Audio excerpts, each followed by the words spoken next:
예, 오늘은 감성과 디자인 내용 중에서 지난 시간에 앞에서 살펴본 내용은 건너뛰고요. 인지와 감정부터 살펴보도록 하겠습니다. 우리가 앞에서 이제 제품이 뭐고 제품 디자인의 요소가 뭔지 살펴봤는데요.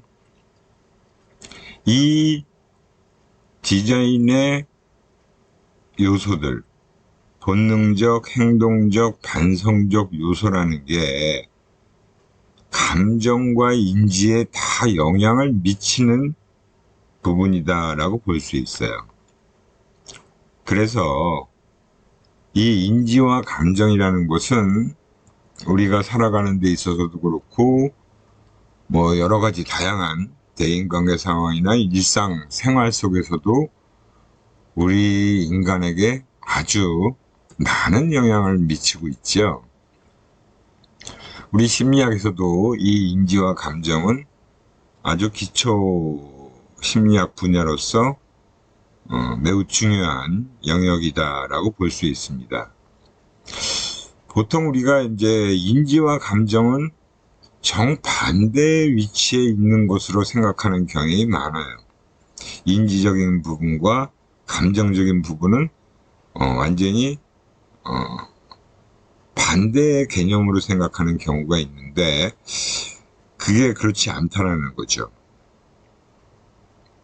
보통 인지는 사실은 냉정하고 인간적이며 논리적이라고 생각을 해요.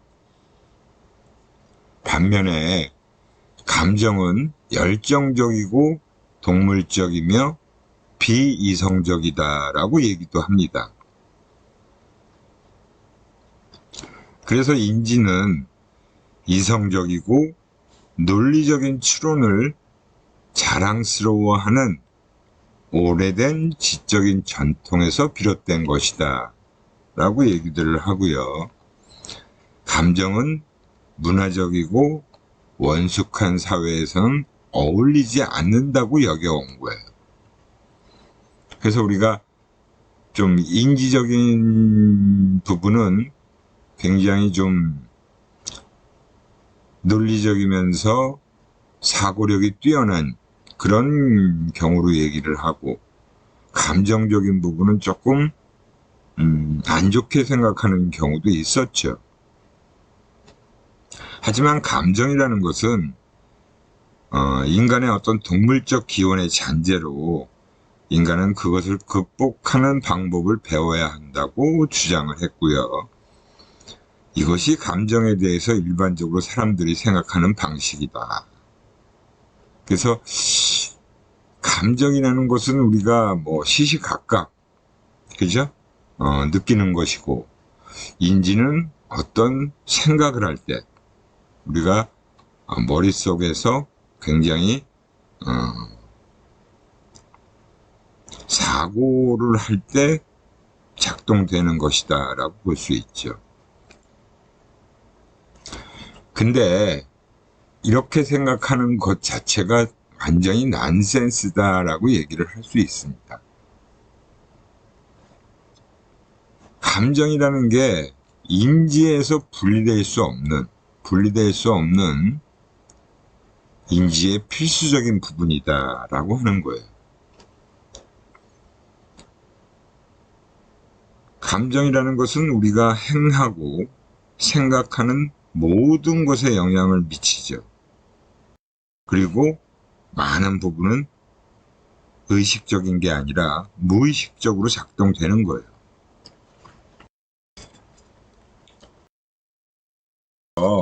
감정이라는 것은 우리의 사고방식을 바꿔놓는 그런 어떤 기제다라고 볼 수 있습니다. 무의식적으로 작동되어지고 우리의 사고방식을 바꿔놓는 그런 기준으로 행동을 하는 한결같은 안내자 역할을 한다.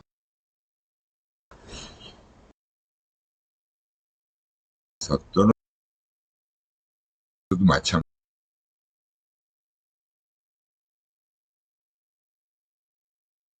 걸 다 느끼게 돼 있어요.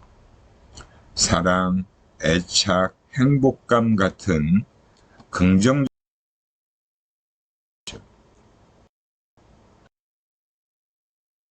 기술적으로 진보된 세계 중에 하나.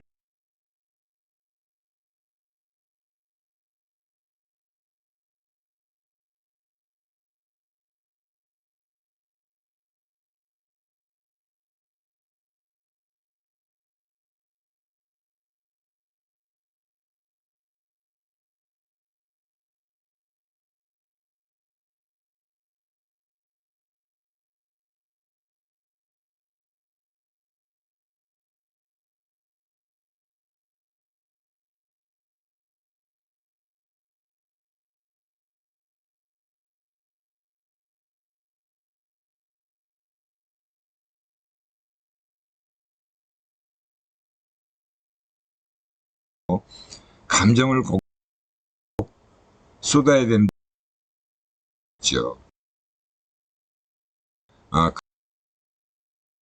그게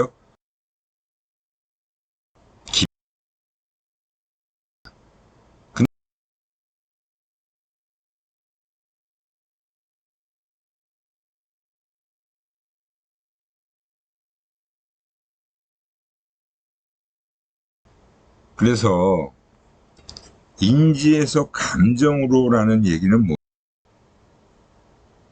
80년대와 같은 그 시기 감정이 되지 않았던 거예요. 디자인의 그리고 그런 논리적인 냉정에 대해서만 라고. 최근에 과학자들이 감정이 우리의 삶에 얼마나 중요한 것인지 그리고 얼마나 가치 있는 것인지를 이해하게 됐다는 거죠. 그러니까 감정을 띄워놓고 생각하는 건 사실은 문제가 있는 거죠. 왜냐하면 부분적으로는 뇌에 대한 이해 그리고 감정과 인식이 어떻게 완전히 얽혀져 있는가에 대한 이해에 대해서 새로운 과학적 진보가 일어났기 때문이다. 물론 유용성이라는 측면하고 사용성이라는 측면도 되게 중요해요. 하지만 모든 제품이나 물건이 다 그런 유용성이나 사용성하고만 관련된 건 아니지요. 우리는 어떤 물건이나 제품을 통해서 재미와 기쁨, 즐거움과 흥분, 그리고 걱정과 노여움, 두려움과 분노 이런 것들이 없게 된다면 우리의 삶은 불완전할 것이다 라고 할 수 있는 거죠. 그죠? 우리는 뭐 어떤 제품이나 물건을 통해서 이러한 것도 감정 유발을 시키는 경우가 많잖아요. 그걸 완전히 배제할 수는 없는 거죠. 그죠? 그래서 어떤 제품은 뭐 우리에게 즐거움도 주고 기쁨도 주고 흥분감도 주고 하지만 또 어떤 제품이나 물건으로 인해서 화도 나고 불쾌하기도 하고 그런 경우도 있잖아요. 그렇기 때문에 우리가 뭐 이런 유용하다 그 다음에 사용적 측면만을 생각하는 거는 분명히 문제가 있을 수 있는 거죠. 감정과 함께 무시되었던 또 다른 특성이 바로 신미성이다라고 하는 측면 그리고 매력과 아름다움이었다는 거예요. 신미성 그리고 매력과 아름다움. 사용하기에는 좋은데 보기 흉한 디자인이 문제였다는 거죠. 사용하기엔 좋은데 보기 흉한 디자인이 문제였다는 거예요. 즉 사용하기 편리한 디자인이 반드시 사용하기 즐거운 것은 아니다 라는 거죠.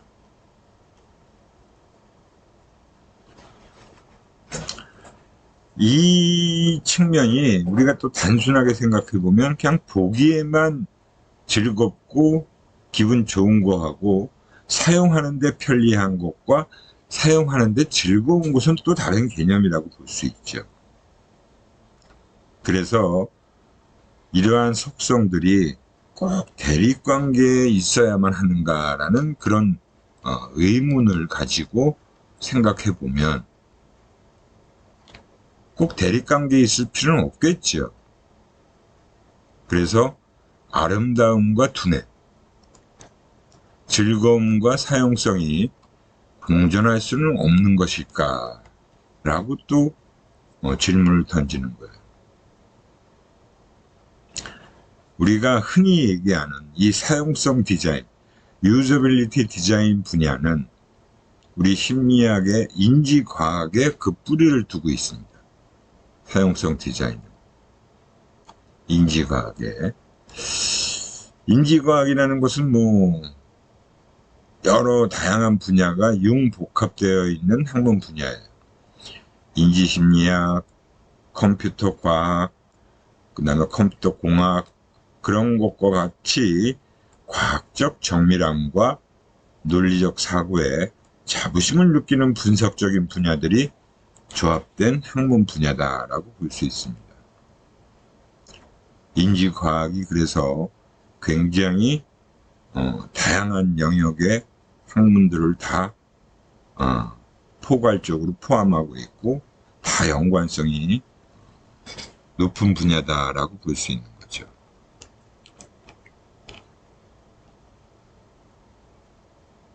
근데 문제는 무엇이냐? 우리의 감정이 전혀 다른 이야기를 할지라도 이성이 많은 결론을 내리고 있다는 거예요. 이성. 그러니까 이성적 측면이 최종적인 결론을 내리는 데는 훨씬 더 영향을 많이 미치고 있다는 거죠. 특히 비즈니스는 비즈니스 모델과 회계사에 의해서 논리적이고 이성적인 결정권자에 의해서 어떤 감성이 개입될 여유도 없이 일사천리로 진행되어 좋은 분야다라는 거예요. 비즈니스 분야라는 게. 아무래도 그렇겠죠? 수익적인 측면, 그리고 생산 원가, 이런 것들을 다 고려해야 되니까 거기에 감정이 개입될 여지는 굉장히 좁았다라고 봐야겠죠.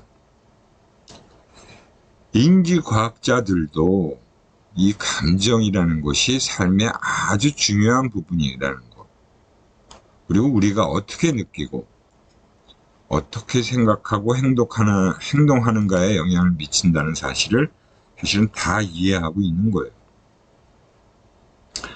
결론적으로 말하면 감정이라는 것은 우리의 삶을 풍요롭게 하고, 또 감정이 없다면 우리의 의사결정 능력은 저하될 것이다. 그러니까 인지적인 것만 가지고 의사결정하게 되면 오히려 그런 의사결정 능력은 떨어질 수도 있다는 거예요. 그래서 감정이 판단을 내리고 세상에 관한 즉각적인 정보를 준다고 할 수 있다는 거죠. 그래서 인지적인 부분이 바로 다 감정이 완전히 배제된 상태에서 인지적인 부분만 가지고 올바른 의사결정을 하기는 오히려 어려울 수도 있다는 얘기입니다. 감정의 어떤 특성을 좀 살펴보면, 우리가 감정이라는 것은 심리학의 기초 분야에서도 많이 다뤄왔고, 그죠? 정서적인 부분, 인지적인 것과 정서적인 부분에 대해서는 심리학의 기초 분야에서 많이 다뤄왔던 거니까 여기 감정의 특성에 대한 내용은 그렇게 어렵지 않겠죠. 여러분들이 이해하는데, 감정이 작용하는 방법 중 하나는 신경 전달 물질을 통해서이다. 우리가 뇌에 도파민이라는 게 분비가 되면, 그죠? 굉장히 쾌락적이고 즐거운 거를 느낄 수 있게 해주는 거죠.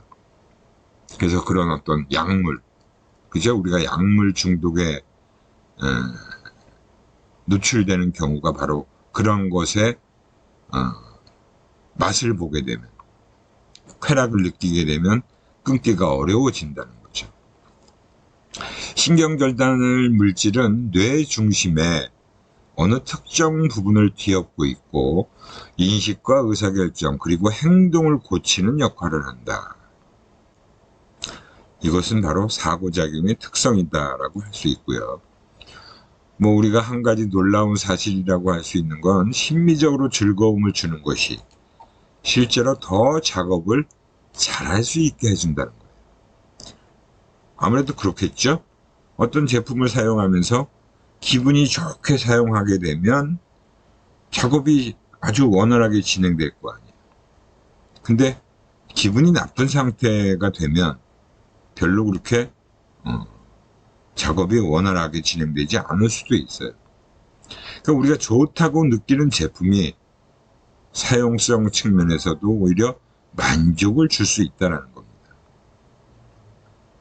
뭐 여기서 예를 들고 있는 얘기가 우리가 뭐 목욕을 하고 멋지게 차려입었을 때 기분이 더 좋지 않은가. 그죠? 뭐 누군가를 만나기 위해서 약속을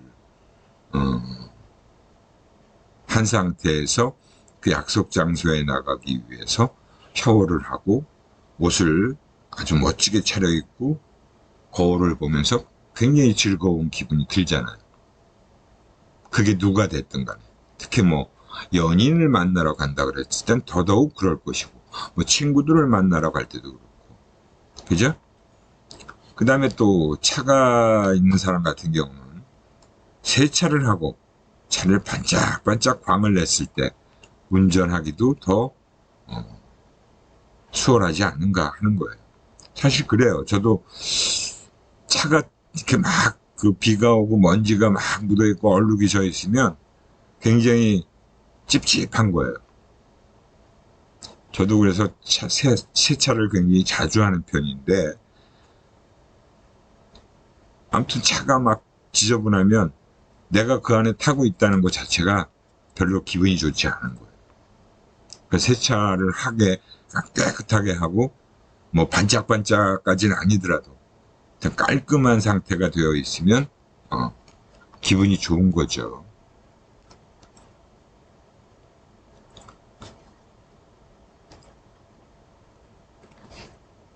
그래서 여기서 이제 우리가 한 가지 짚고 넘어가야 될 사항이 바로 뭐냐. 감정이 단지 정서가 아니라 우리가 정서와 감정을 구분해야 된다라고 얘기를 했었죠. 그죠? 여기서 얘기하는 감성과 정서는 분명히 차이가 있어요. Emotion, Affect. 이 두 가지가 분명히 차이가 있다라고 했을 거예요. 감성과 인지는 모두 정보 처리 시스템이지만 서로 다른 작용을 하지요.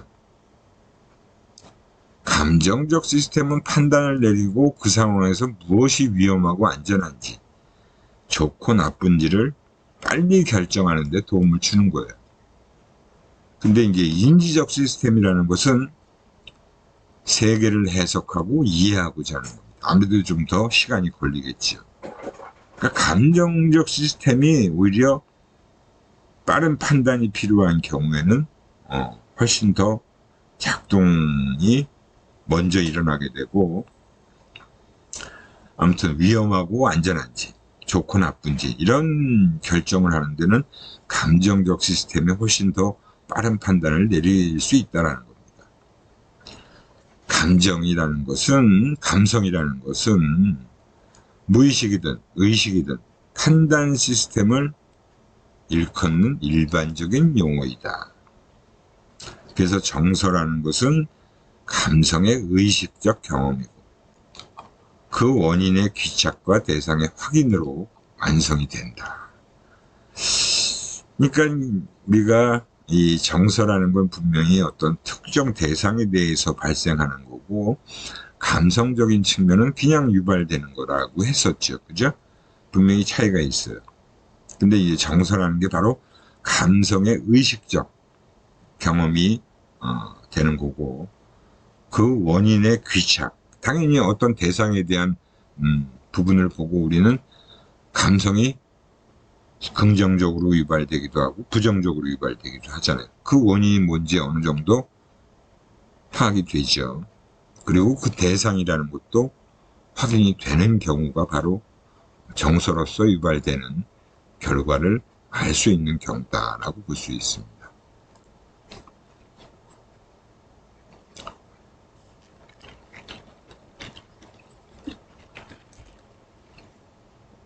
여러분들이 아주 다양하게 많이 겪어봤을 원인 모를 불쾌하고 불안한 느낌, 이거는 바로 감성이죠. 그죠? 오늘은 왠지 기분이 꿀꿀해, 이거 감성이라고 그랬잖아요. 그죠? 정서와 감성의 차이가 바로 그거라고 했죠.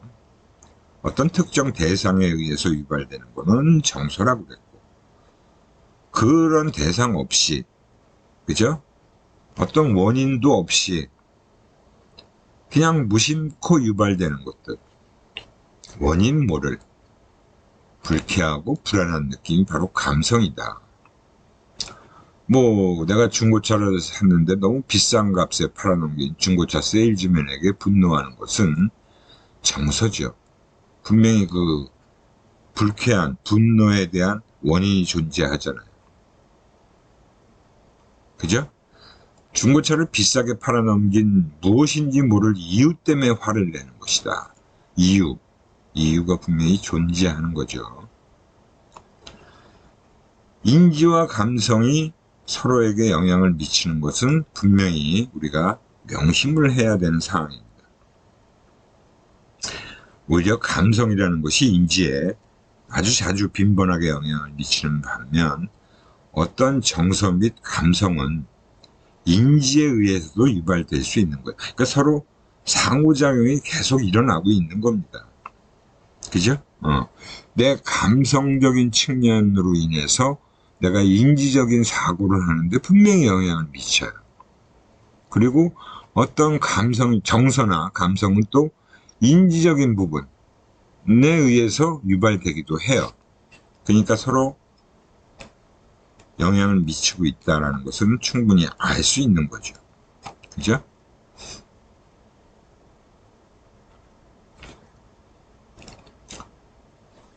그래서 이 감정과 정서라는 것은 우리의 일상생활 깊숙이 파고들어서 모든 결정을 내리는데 영향을 미치고 있다라고 할 수 있습니다. 감정과 정서는. 여러분들 이거는 많은 경험을 통해서도 충분히 인식하고 이해할 수 있는 거잖아요. 여러분 만약에 시험 보는 중간고사나 기말고사 당일날 아침에 기분이 좋으면 그만큼 여러 가지 기억들도 본인이 공부한 내용들이 잘 떠오를 거예요. 근데 그날 아침에 뭔가 기분 나쁜 일이 있었다면, 누구 때문에 기분이 나빴건 아니면 괜히 오늘 이상하게 우울하고 이렇다면 분명히 안 좋은 영향을 미칠 겁니다. 감성 시스템은 무엇이 좋고 나쁜지를 빠르게 결정할 수 있도록 도와준다 그랬죠. 그리고 고려해야 될 사항들에 집중하게 함으로써 결정을 내릴 때도 아주 결정적인 도움을 주고 있는 겁니다. 또한 정서 시스템은 주어진 상황에 맞게 우리의 몸이 반응하도록 준비한다는 점에서 곧 있을 행동과도 밀접하게 관련이 되어 있다는 거죠. 불안할 때 긴장되고 초조한 이유가 바로 이 때문이다. 불안하면 뭔가 내가 행동하려고 하는 부분이 위축되잖아요. 그죠? 위축되고 선뜻 뭔가 행동을 쉽게 하지 못하죠. 그게 바로 이제 긴장과 초조를 유발시키는 거죠. 불안하니까. 그래서 감정이라는 것은 우리 인간의 행동에 매우 중요한 것이고, 마찬가지로 그것은 지능화된 기계, 특히 미래에서 인간의 일상생활을 도와줄 자율적인 기계에서도 매우 중요한 역할을 하는 거다, 감정이라는 게. 그래서 아마 이 로봇에게도 감정이 들어가 있어요.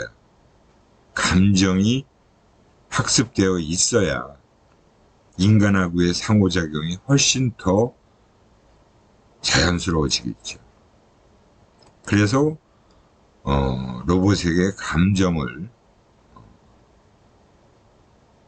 주입시키는, 입력시키는 작업이 오래전부터 이루어져 왔고, 실제로 이제 로봇에게도 감정을 유발하는 그런 실험들을 많이 해오고 있는 거예요. 이거를 수업 시간에 제가 영상을 좀 찾아보면 좋을 것 같은데, 시간이 있으면 한번 제가 다운받아 놓은 그 영상 그 파일이 있는데, 거기서 이제 로봇과 관련된 얘기를, 이것도 꽤나 오래전에 이미 실현된 부분이에요. 그래서 로봇도 감정을 가져야 된다. 로봇에게 우리 인간의 어떤 정서 유발과 관련되어 있는 상황과 뭐 이런 것들을 다 입력시켜 놓는 거예요. 그리고 학습시키는 거죠, 계속. 그래서 인간이 이렇게 지시를 하고 이렇게 반응을 하면 로봇도 그에 따르는 반응을 할 수 있게끔. 인간과 똑같은 감정은 아니더라도 그것은 분명 감정, 정확히 말해 로봇의 필요와 요구에 맞춰진 감정일 것이다. 그러니까 인간이 뭐 유발하는 감정이라는 것은 뭐 상황과 경우에 따라서 굉장히 다양한데, 그것들에 대해서 많은 인간들에게서 공통적으로 나타나는 여러 가지 상황 유발 감정들을 다 입력시키고 계속 학습을 시키는 거죠. 인간이 이렇게 반응하면 로봇이 어떤 감성을 유발해야 되는지, 정서를 유발해야 되는지가 학습되어 있는 로봇이에요. 그런 로봇이 이미 오래전에 등장했습니다. 감정도 가지고 있는 거죠. 우리가 일부 그 영화에서도 그런 부분을 좀 보여준 영화가 있었죠. 그래서 그런 측면에서 보면 충분히 앞으로 구현될 로봇들이 이런 감정도 다 유발할 수 있는, 표현할 수 있는 그런 로봇들이 이제 많이 나오게 되겠죠. 사물의 의미를 좀 우리가 한번 또 생각해 볼 필요가 있어요. 예쁜 물건이 성능도 좋다. 예쁜 물건이. 그러니까 우리가 뭐 우리 국내 속담에도 이런 말이 있잖아요. 그죠? 뭐 이쁜 것이 뭐 오히려 맛도 있고, 그렇게 우리가 흔히 얘기하는 그런 부분이에요. 근데 이제 정작 물건들을 사실은 사용하다 보면 처음에는 이뻐갖고 선택을 했는데 성능이 안 좋은 것들도 있겠죠. 실제로 90년대 초에 일본에서 수행한 연구에서 예쁜 것들이 쓰기에 쉬운 것처럼 느껴진다는 그런 사실을 알아냈대요. 근데 이제 그 미적인 부분은 사실은 또 문화권에 따라서 차이가 날 것이다 라는 생각을 할 수 있죠. 그죠? 미적 선호도가 문화에 따라 다를 것이라는 생각 때문에 일본에서 처음으로 이제 그 실험을 했는데, 이스라엘에서도 같은 연구를 반복했는데 놀랍게도 더 강력한 결과가 나타났다는 거예요. 어떻게 그러면 아름다운 물건이 사용 용이성에 영향을 미치는 것일까? 이쁜 물건이 오히려 사용하기 편하더라. 라는 그런 부분이 어떻게 이제 성립됐는지가 이제 궁금한 거죠. 그래서 여러 가지로 이제 파악을 해보니까 감정이 인간의 문제 해결 방법을 바꾼다는 것은 이미 우리가 어느 정도 생각해 놓은 부분이에요. 감정 시스템이 인지 시스템의 작동 방법을 변화시켰다는 거죠. 그래서 미적인 것이 우리의 감정 상태를 변화시킬 수 있다면 위의 해답을 찾을 수 있게 된다는 겁니다. 아무래도 미적인 부분이 당연히 감정 상태를 변화시키겠죠. 그러면 이런 감정이 인간의 문제 해결 방법을 바꾼다는 그런 우리가 이미 알고 있는 내용이 그대로 또 나타날 수도 있어요. 긍정적인 감정이 중요하다는 거예요. 우리가 뭐 일상생활에서도 그렇고 대인관계에서도 그렇고 긍정적인 감정, 긍정적인 정서, 긍정적인 사고 이런 얘기 많이 하잖아요. 그죠?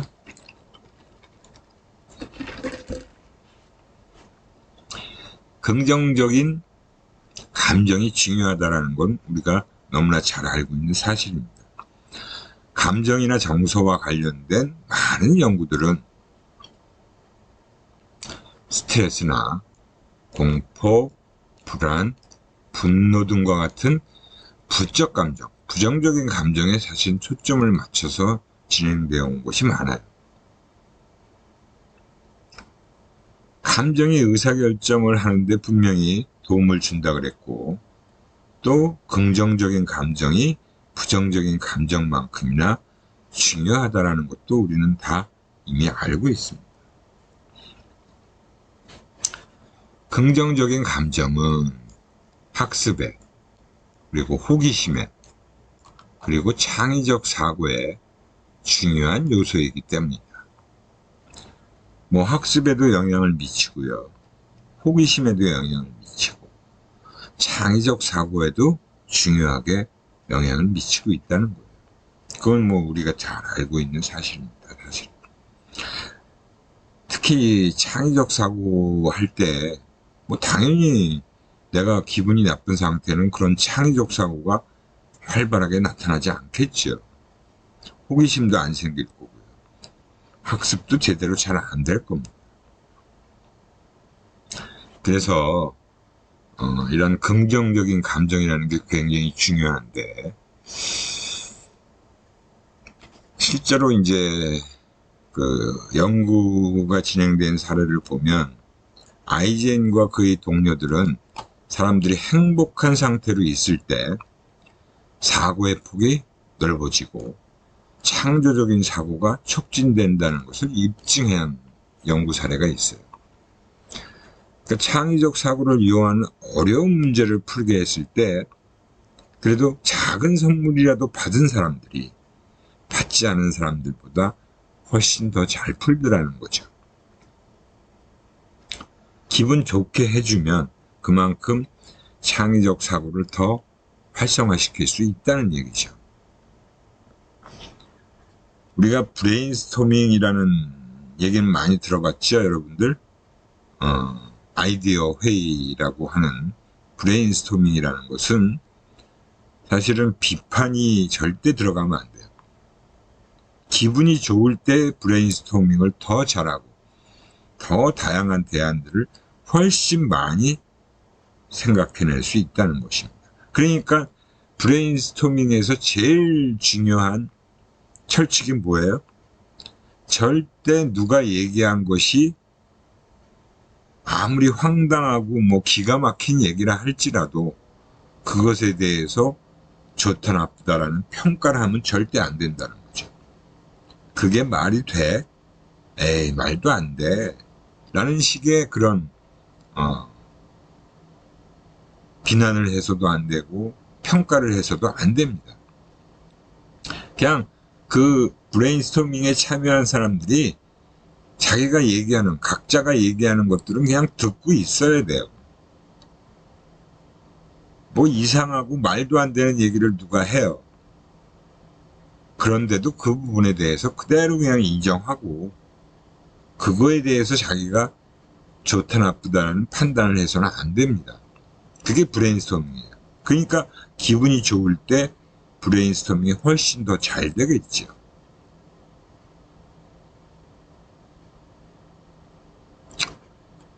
그래서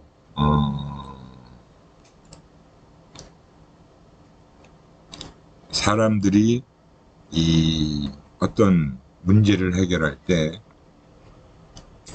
사고의 폭이라는 게 매우 중요하게 작용을 하는 거예요. 사고의 폭이라는 건 뭐예요? 얼만큼 넓게 생각을 할 수 있느냐라는 거죠.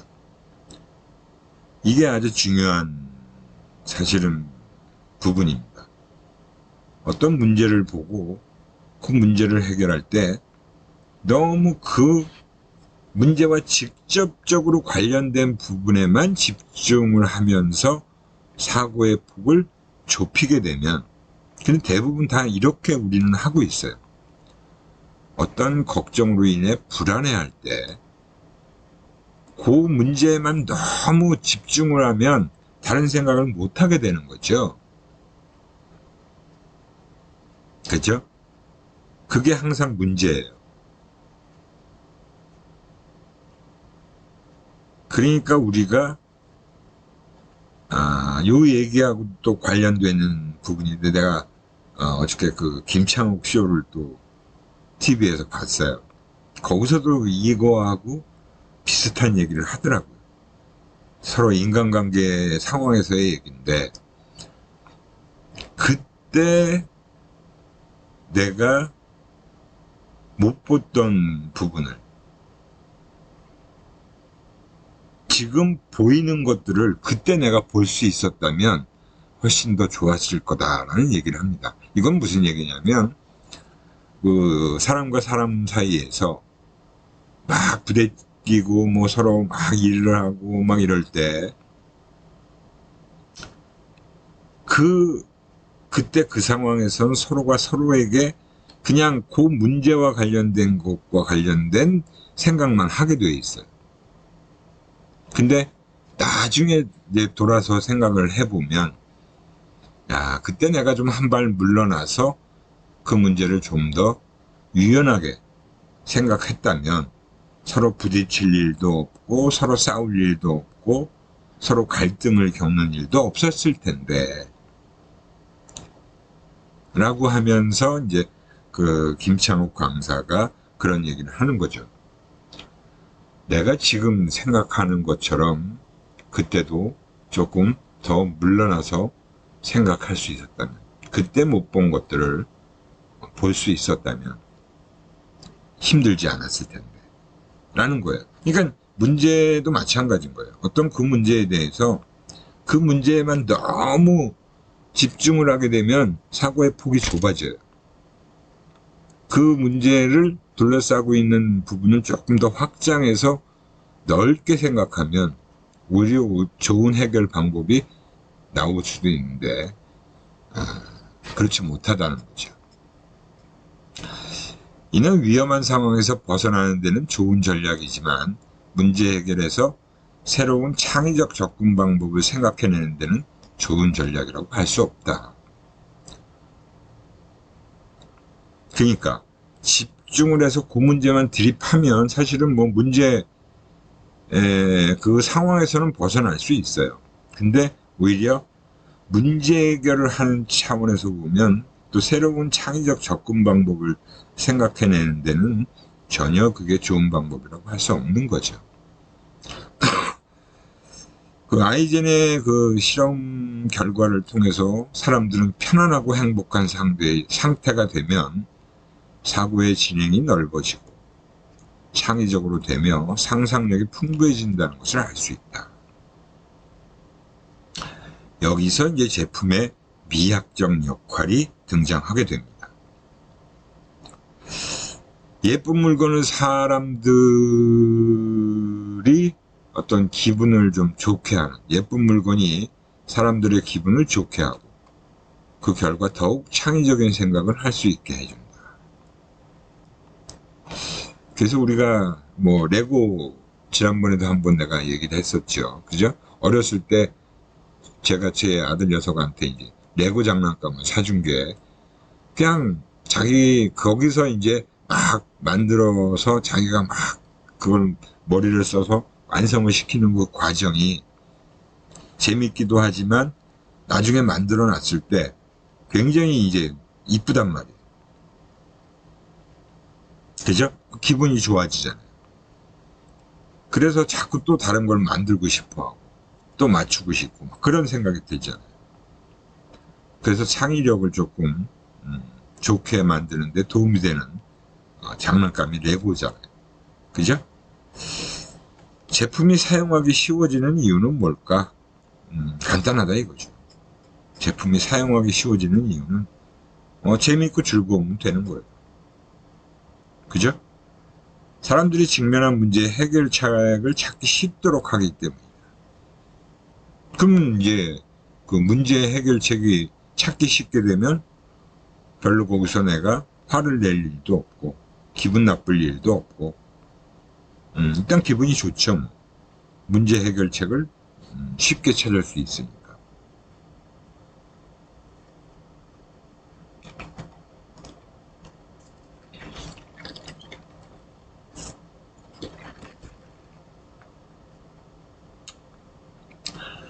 보통 제품을 사용하다가 처음 시도를 했는데 원하는 결과를 얻지 못했을 때 어떻게 하느냐 이거죠. 좀 더 노력을 기울여서 다시 시도해본다. 이런 경우도 있고 같은 작동을 여러 번 하는 것보다는 오히려 다른 대안을 찾는 것이 더 낫다라고 생각할 수도 있고요. 똑같이 한번 더 해보는 사람이 있고 이렇게 했더니 안 되니까 다른 방법으로 한번 시도해보는 경우도 있고 같은 작동의 반복 행위는 불안하거나 긴장한 사람들에게서 주로 나타난다. 반복적으로 행하는 것은 사실은 자신이 없기 때문에 새로운 방법을 시도 못하는 경우가 나타날 수 있는 거죠. 그래서 자꾸 불안해하거나 긴장한 사람들에게서 그 같은 작동을 계속 반복하는 거예요. 하지만 그렇게 처음에 했는데 안 됐는데 두 번째도 안 되고 세 번째도 안 되면 완전히 막 불안과 긴장이 극도로 커지겠죠.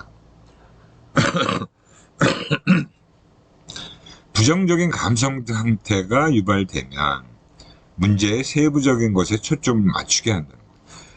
그러니까 좀 사고의 폭이 넓어지지가 않고 너무 더 좁아지는 거죠. 해결책을 찾지 못할 때 사람들은 불안해하고 긴장하면서 그 문제의 세부적인 것을 더욱 집중을 하게 된다. 반대로 긍정적인 감정 상태에 있는 사람들은 새로운 접근 방법을 찾으려고 하고 또 그렇게 시도를 하게 되면 만족스러운 결과를 얻는 경우가 많다라는 거예요. 그죠? 그래서 이 감정 상태라는 게 굉장히 중요한 거죠. 긍정적인 감정 상태에 있게 되면 새로운 접근 방법을 찾으려고 애를 쓰게 되고 대체로 만족스러운 결과를 얻게 된다. 결국 긴장과 불안으로 가득 찬 사람들은 문제가 어렵다고 불평을 늘어놓을 것이고 반면 행복한 사람들은 무엇이 문제였는지 기억조차 못할 것이다. 뭐가 문제야? 이렇게 잘 해결됐는데 그런 거죠. 그만큼 어떤 감정 상태에 놓여 있느냐가 아주 중요한 사실이다라고 할 수 있는 겁니다. 그래서 이 사고의 폭이라는 게 굉장히 중요해요. 그러니까 우리가 뭐 일상생활 할 때도 마찬가지고 뭐 친구들 사이에서의 문제나 그 다음에 뭐 연인들 부모 자식 간에도 마찬가지고 뭔가 문제가 생겼을 때 좀 멀찌감치 떨어져서 한 발 물러나서 생각해 보는 것이 중요하다라는 얘기를 많이 하잖아요. 그 얘기가 바로 사고의 폭이라는 것을 얘기하는 거예요. 너무 그 문제에만 매달리게 되면 다른 생각을 할 수 없어요. 다른 대안이 떠올리기도 힘들어요. 그죠? 그게 이제 중요한 포인트다라고 볼 수 있습니다. 그래서 사고의 폭이 문제다라는 얘기를 한 겁니다. 예, 이 다음 내용은 또 다음 시간에 만나서 얘기를 하도록 하죠.